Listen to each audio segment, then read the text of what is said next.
Boa tarde, meus irmãos. Prazer estar aqui com vocês e vamos dar continuidade dentro do nosso estudo do livro de Provérbios. E aqui, hoje, o tema que nós vamos analisar é respeito aos pais. Então, Provérbios cheio de temas, muita coisa para a gente analisar. Então, é um livro muito rico e muito prático. E hoje nós vamos falar sobre respeito aos pais, focando um pouco nessa questão do relacionamento dos filhos com os pais. Em lives passadas, já vimos bastante coisa sobre criação de filhos, sobre correção, a responsabilidade dos pais nesse quesito. Hoje eu queria focar um pouco melhor na questão da responsabilidade dos filhos para com os seus pais, porque a Bíblia fala que nós devemos honrar os nossos pais, os nossos progenitores. Então é o primeiro mandamento, que a Bíblia dá com promessa. Isso é interessante. Primeiro mandamento que a Bíblia dá com promessa é a questão do filho honrar o seu pai, honrar a sua mãe. E nisso nós vamos então ver o que Provérbios tem a nos ensinar, quais são os versículos que tem em Provérbios que falam sobre esse quesito de respeito aos pais. Então a gente vai ver um pouco disso aqui. No capítulo 20, versículo 20, olha só o que diz aqui em Provérbios 20, 20. A gente vai perceber que a desonra aos pais escurece o rumo da vida do filho. Diz assim o 20, 20. A quem amaldiçoa a seu pai ou a sua mãe, apagar-se-lhe-á a lâmpada nas mais densas trevas. O que o versículo está nos ensinando? Que não tem um bom fim aquele que não honra o seu pai. Aquele que amaldiçoa o seu pai e a sua mãe, ele não terá um bom fim. Ele vai ser uma pessoa muito triste, o fim dele da vida vai ser um fim muito triste, porque não está cumprindo este mandamento de honrar os pais. Infelizmente, nós temos filhos hoje que até chegam ao ponto de bater nos pais, no pai e na mãe, agredir fisicamente, agredir verbalmente. Talvez você já viu situações assim, famílias assim, onde os filhos, seja pequeno, adolescentes ou jovens, não têm um pingo de respeito pelos pais, se voltaram contra os pais. E já em lives passadas falamos isso, que muitas vezes os filhos aprendem isso na escola, no mundo, na cultura, que é passado para eles, que o problema da vida deles está sendo a criação que eles tiveram, e uma criação cristianizada, uma criação pautada na Bíblia, que o problema da vida deles e o problema da sociedade é a família tradicional. Por quê? A família tradicional é opressora, está oprimindo as minorias, não deixando que as minorias cresçam. E às vezes, o filho, recebendo essas informações, ele começa a acatar essas informações e começa a fazer o quê? Se revoltar contra os seus pais. Aqueles que criaram ele, aqueles ali que cuidaram, amaram, deram uma boa educação. Só que agora não, vocês são o problema da minha vida, vocês são o problema da sociedade. Esse estilo de família que nós temos, essa família tradicional, é o problema da sociedade. E muitas vezes os filhos se voltam contra os pais. Tem filhos que talvez não por esses motivos, mas se rebelam por talvez qualquer outros motivos com os pais, e ficam a vida toda rebelada contra os pais. Mas o que muitas vezes acontece é que quando chega a hora do pai ou da mãe partir, deles morrerem, falecerem, o filho se enche de remorso. Eu fui um mau filho. Olha só, se arrependeu tarde demais, né? Você não teve ali um bom relacionamento com seus pais, você não honrou os seus pais. E isso é interessante, porque a Bíblia fala que é uma responsabilidade dos filhos esse quesito de honrar os pais, né, de cuidar dos pais e não desonrar, não maltratar, não ser desobediente, não maltratar nem verbalmente e nem fisicamente. Então, isso está fora de cogitação. O que a Bíblia ensina é o respeito, o que a Bíblia ensina é a obediência, o que a Bíblia ensina é a honra aos pais. Então, esse aqui é o primeiro ponto que nós vemos aqui em Provérbios sobre este assunto. Só que, olha só, muitas vezes também acontece dos pais envelhecerem e eles são muitas vezes esquecidos pelos filhos. Você talvez já viu alguma situação assim, já presenciou alguma situação assim. Quando os pais começam a chegar a uma idade avançada, aqueles filhos começam a esquecer ou abandonar os seus pais, não trazendo para eles uma ajuda significativa. E às vezes o asilo começa a ser uma opção para os filhos. Que tal a gente colocar no asilo, já que eu tenho as minhas correrias, o meu irmão tem minhas correrias, o outro irmão tem suas correrias também, e ninguém tem tempo para cuidar da nossa mãezinha. O que nós vamos fazer? O asilo é uma opção. Então, é isso que tem acontecido muitas vezes hoje em dia. O asilo não é um bom local para se cuidar de pai e nem se cuidar de mãe. Olha só o que diz o capítulo 23, versículo 22. Diz assim: ouve a teu pai que te gerou, e não desprezes a tua mãe quando vier a envelhecer. Olha só que interessante. Não despreze a sua mãe quando ela vier a envelhecer. Mas o que tem acontecido é que alguns filhos desprezam, alguns filhos abandonam os pais no momento da velhice, no momento em que eles mais precisam de ajuda, onde a força física deles já foi embora, onde a saúde não está das melhores, onde o peso da idade já os pegou. E muitas vezes os filhos acabam abandonando, acabam esquecendo e não dando aquele suporte que deveriam estar dando. A Bíblia fala que um filho dessa maneira ele é pior do que o descrente. Se ele é crente e não ajuda os seus pais na velhice, ele é pior do que o descrente. E aqui eu gostaria que você me acompanhasse num outro texto, agora fora de Provérbios, que está lá em Timóteo. Algumas pessoas pensam que a igreja ela tem que ser a responsável por estar cuidando de todos os idosos, mas não. A Bíblia fala que a igreja não tem que ter esse peso, mas alguns pensam, não, se é idoso, a igreja tem que ajudar. A igreja está aqui na terra e é reflexo da luz de Deus aqui na terra e não vai estar ajudando os idosos, né? A Bíblia fala quais são os idosos que a igreja ela deve ajudar e precisa ajudar, mas não são todos, somente aqueles que são verdadeiramente idosos. Então, colocando no sentido da palavra, e a gente vai ler aqui, que significa isso? Aqueles que não têm ninguém realmente no mundo, aqueles que não têm filhos, aqueles que não têm uma família para dar suporte. Aí sim a igreja ela deve estar ajudando, mas se tem família, a família deve ajudar. Olha só o que diz aqui, 1 Timóteo capítulo 5, o versículo 3 e 4, falando das viúvas.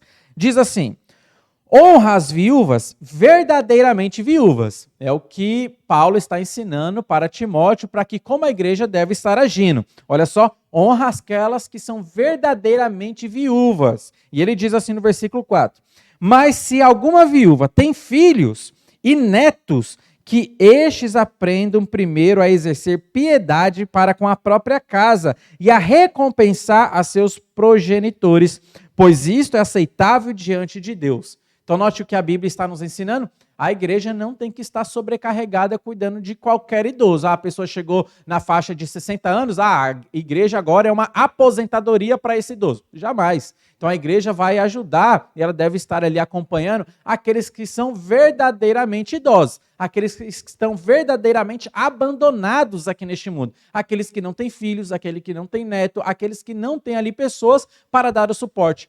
Mas se a pessoa tem família que pode dar o suporte, é a família que tem que dar esse suporte, não tem que terceirizar esse serviço lançando para a igreja.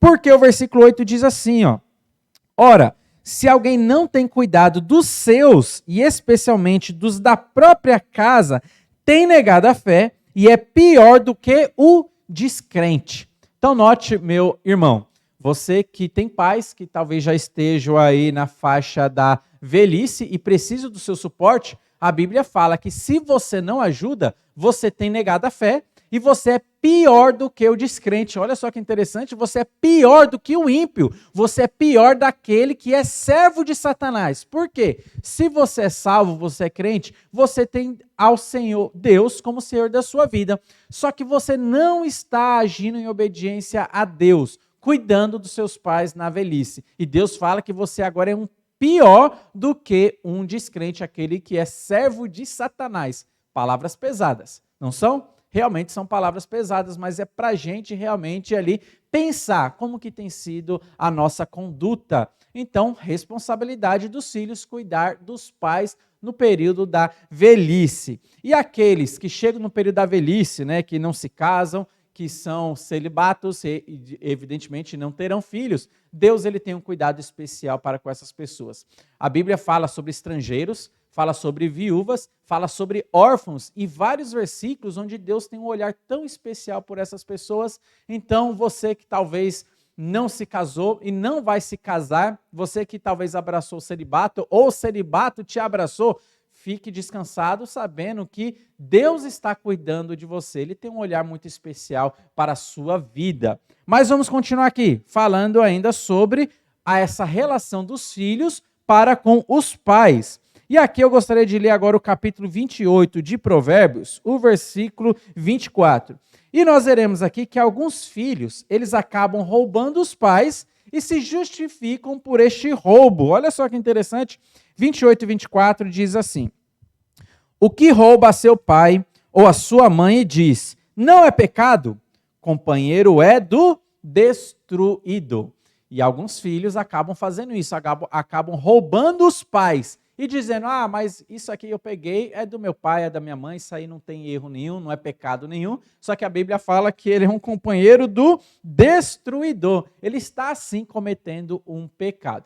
Quando a gente pensa em filhos roubando os pais, talvez a gente já pense naquele cenário onde existe uma família, onde ali o filho está envolvido com problemas de drogas, né? E você talvez já conheça famílias assim que vivem nesse cenário, onde o filho, para sustentar o seu vício, sustentar o vício que ele está envolvido, querer mais drogas, ele acaba chegando à sua casa, vendendo utensílios da sua casa, roubando o dinheiro da sua casa, e ele acaba ali pegando coisas da sua casa para vender e manter o seu vício. A Bíblia fala que ele é um destruidor, companheiro do destruidor.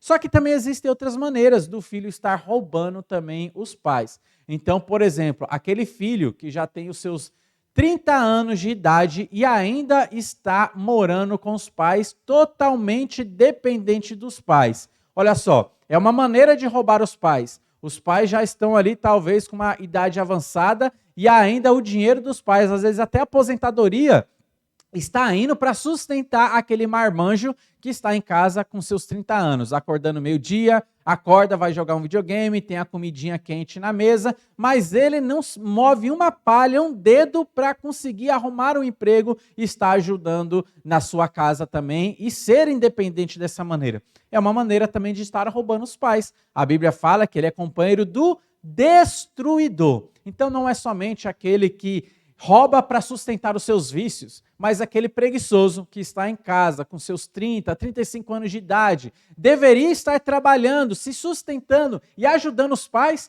ele está sendo ajudado pelos pais, né? Morando dentro da casa com uma internet paga, com a conta de energia paga, com a água paga, ele pode chegar lá no banheiro, tomar aquele banho quentinho, porque o pai, com a sua pensão, com a sua pensão está ali, ajudando a sua aposentadoria, está ajudando o filho a tomar aquele banho quente. Então, note que essa é uma situação também que muitas vezes o filho está roubando os pais. Então, você precisa analisar, filho, se você não está agindo dessa maneira, não vá por esse caminho, então realmente honre a seus pais. E por fim, olha só o capítulo 30, o versículo 17. Filhos dessa maneira terão um triste fim merecido. Filhos que não honram os pais, eles têm um triste fim merecido. E o capítulo 30, versículo 17, diz assim: os olhos de quem zomba do pai, ou de quem despreza a obediência à sua mãe, corvos no ribeiro os arrancarão, e pelos pintões da águia serão comidos. Olha só que interessante que o versículo está nos ensinando, que um filho que não obedece os pais, que é desobediente aos pais, ele terá um triste fim. Evidentemente, se não obedece os pais, ele está andando num caminho tortuoso. E o caminho tortuoso vai, de uma hora ou outra, apresentar para ele o fim da sua vida. Então, aqui está mostrando um cenário daquele que morre e é abandonado, né? E os corvos ali realmente vão comer da sua carne, os urubus vão comer da sua carne. Ou seja, alguém que vai morrer jogado numa sarjeta. Por quê? Tomou um caminho de desobediência, não quis seguir o caminho do Senhor, não quis seguir um caminho de obediência aos pais, mas se desviando dos pais, encontrou aquilo que o mundo lhe oferece, que é a morte. O resultado do preço do seu pecado. A morte o acometeu. E dessa maneira, a gente percebe porque a Bíblia fala: honra o teu pai e a tua mãe, que é o primeiro mandamento que a Bíblia dá com promessa. Qual é a promessa? Para que te vá bem e vivas muito tempo sobre a terra. O filho obediente, ele tem uma tendência de viver mais tempo. O filho desobediente, ele tem a tendência de morrer cedo. Por quê? Entra em caminhos tortuosos, entra em caminho que o pai não quer e a mãe não quer que ele entre. E o pai está vendo o perigo, só que o filho, pela sua rebeldia e o pecado no seu coração, ele segue aquele caminho. São pessoas, por exemplo, que entram no caminho das drogas. Os pais orientam, olha, esse caminho não é certo, esse caminho é errado, mas pela influência de amigos, pela influência do mundo, da cultura, ele começa a experimentar drogas. E começa com aquelas que são chamadas mais leves, e depois o vício vai aumentando, ele vai experimentando coisas mais pesadas. Quando se vê, ele já está num estado de vida muito deplorável. Quando se perceber, muitas vezes ele já morreu porque está devendo por esse mercado negro aí. Perceba muito bem que a desobediência lá no começo aos pais o levou para um caminho de vida curto, então a Bíblia fala acertadamente, ou seja, é uma promessa da Bíblia. Aquele que obedece a seus pais, ele terá uma boa vida e terá longos dias aqui. Você sabia que o filho desobediente em Israel, ele deveria ser apedrejado? Isso está escrito na Torá, isso está escrito no Pentateuco, era uma das leis que Israel deveria seguir. E lá fala que o filho desobediente, depois que o pai o corrigiu, depois que o pai chegou nele, trouxe a correção, mas mesmo assim ele continua com aquela desobediência, aquela rebeldia contra os pais, o que os pais deveriam fazer? Levar ele ali para o centro da comunidade e os anciãos ali iam analisar o caso, o sacerdote iria analisar o caso e todos, percebendo que era um filho contumaz, um filho rebelde, um filho de coração endurecido, que ainda que o pai e a mãe tenham corrigido ele, mas ele não aprendeu a lição, ele continua beberrão, continua com seus vícios, continua trazendo problemas, sendo rebelde contra os pais, não honrando os pais, o filho deveria ser apedrejado. Os pais deveriam deixar ali o filho ali no meio da comunidade, e toda a comunidade pegariam em pedras e apedrejariam aquele rapaz. Por quê? Serviria como exemplo para outros jovens também não entrarem pelo mesmo caminho de rebeldia. E todos veriam, nossa, aqui existe uma lei muito séria. Essa questão de desobedecer os pais é algo muito sério. Então eu vou ter uma obediência aos meus pais. E a Bíblia ensina que nós devemos obedecer aos nossos pais. Com temor, nós devemos temer a Deus, sabendo que é a vontade do Senhor, a obediência e submissão aos pais, honrar os nossos pais. Israel tinha esta lei, que deveria ser apedrejado o filho que fosse rebelde. Então note que agora vai fazer um pouco de mais sentido quando a Bíblia fala que o filho que honra os pais terá essa promessa de ir bem aqui na terra e viver longos dias aqui na terra. Porque o filho que era desobediente, ele logo seria apedrejado, como consequência do seu pecado, da sua rebeldia. Uma lição que a Bíblia nos deixa: obediência aos pais. E aqui uma palavra diretamente para você que é filho. Ainda que você tenha seus 40 anos de idade, mas tem os seus pais vivos. A Bíblia fala que nós devemos honrar os nossos pais. Se chegarem no momento de velhice, no momento de necessidade, nós devemos estar ali presentes para ajudar nessa necessidade, ajudando financeiramente, às vezes ajudando, chamando para morar na sua casa ou chamando para morar perto de você. Ali você pode fazer um acordo com os irmãos para ter esse tipo de ajuda. Agora perceba, o pai e a mãe não podem ficar abandonado. Isso aí está fora de questão, porque senão você vai se tornar como pior do que um descrente, como a Bíblia fala lá em 1 Timóteo capítulo 5. Honrar os pais é aquilo que agrada ao Senhor, é do agrado de Deus e vai fazer bem, evidentemente, para os pais e para a sua vida também. Então, fica aqui essa lição para nós que somos filhos, independente da sua idade, se você é criança, se você é adolescente, se você é jovem ou se você já casou, né, e tem aí a sua vida constituída, mas seus pais são vivos, ainda cabe para todos nós, toda a faixa etária aí de idade, cabe a todos nós a honra e o cuidado para os nossos pais. É o respeito aos pais que a Bíblia nos ensina. Que Deus esteja abençoando a sua vida, que essa live também possa ter servido para você como elucidação e Deus possa abençoar você mediante essa palavra. Que os irmãos continuem nos acompanhando nos nossos próximos estudos.